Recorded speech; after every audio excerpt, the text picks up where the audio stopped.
This episode of Brains on Games is all about construction. Welcome to Brains on Games. I'm Dr. Brian McDonald, and this episode I'm excited to tell you about a game that I managed to get my hands on during a Black Friday sale, a game called Men at Work.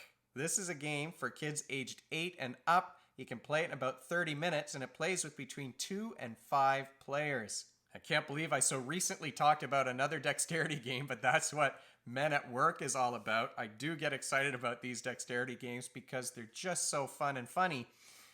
It's a game about construction, like I said, and the box comes with these little construction workers. Well, they're separate when you get the box, and then you've got a little baggie full of hard hats that you put on them. But here are your workers that you're going to be placing in the game. You place these workers on girders.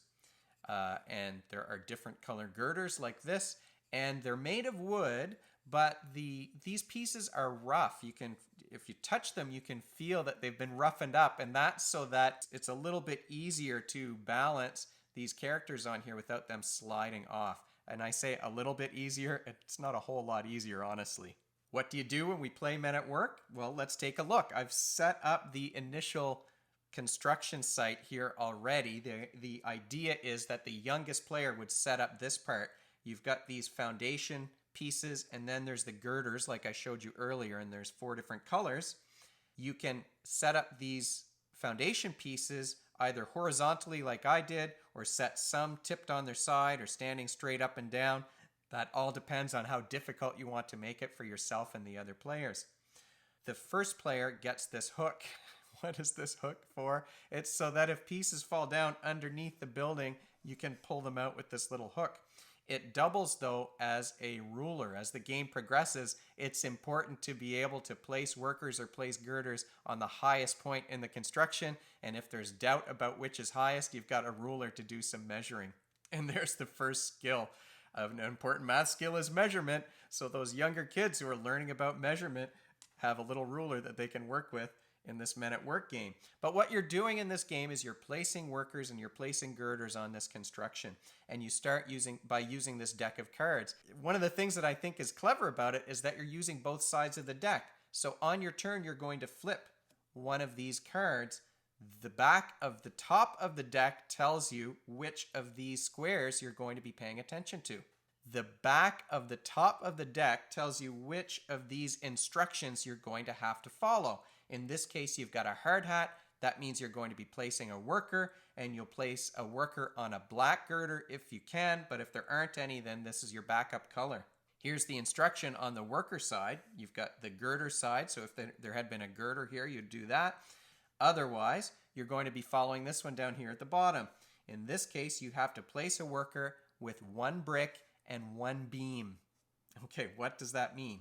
First, you're placing a worker on the black girder, and that is right here. I'm going to be shaky, right? Because I'm filming it, of course. Now, he needs a brick and a beam. Well, the game comes with these little bricks. Now, these are slippery. They haven't roughened these ones up at all. They're a little bit more slick. You're balancing these on the worker's arms. 1 beam. And here's the beam. Again, this one is not roughened up like the girders are, so it is a little bit slick. And you place this beam on the other shoulder, probably the other shoulder. I don't think you'd want to try and balance it on top of the brick.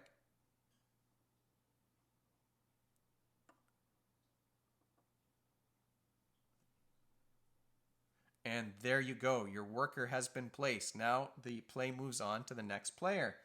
Again, you'll flip this thing over, and this time it's upside down. This time you'll place a girder, a purple girder. What does it have to do? It has to touch the highest.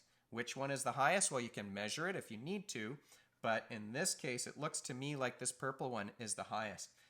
A purple girder is going to be needing to touch this highest part.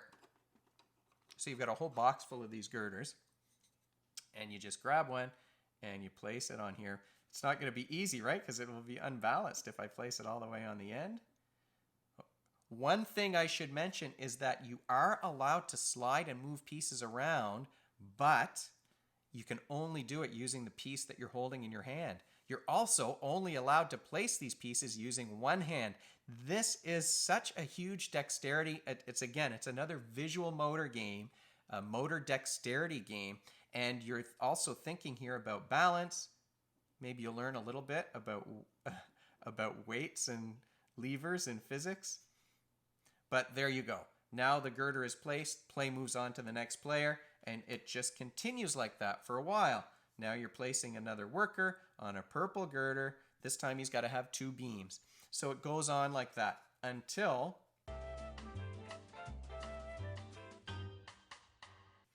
Okay, I should have planned that a bit better. I had to dig through the entire deck to find this card. This is the Boss Rita card. So here's the back and here's the front. She goes, before the first turn of the game, she goes in the deck about a quarter of the way down. By the time she pops up in the deck, you're going to have quite a construction built here already, and she is the boss of the work site. Once she pops up, you take her aside, and each time a player places a worker or a girder at the highest point on the construction site, that's very impressive to the boss, and she'll give you an Employee of the Month or Employee of the Week award. You get a little award, this little ribbon.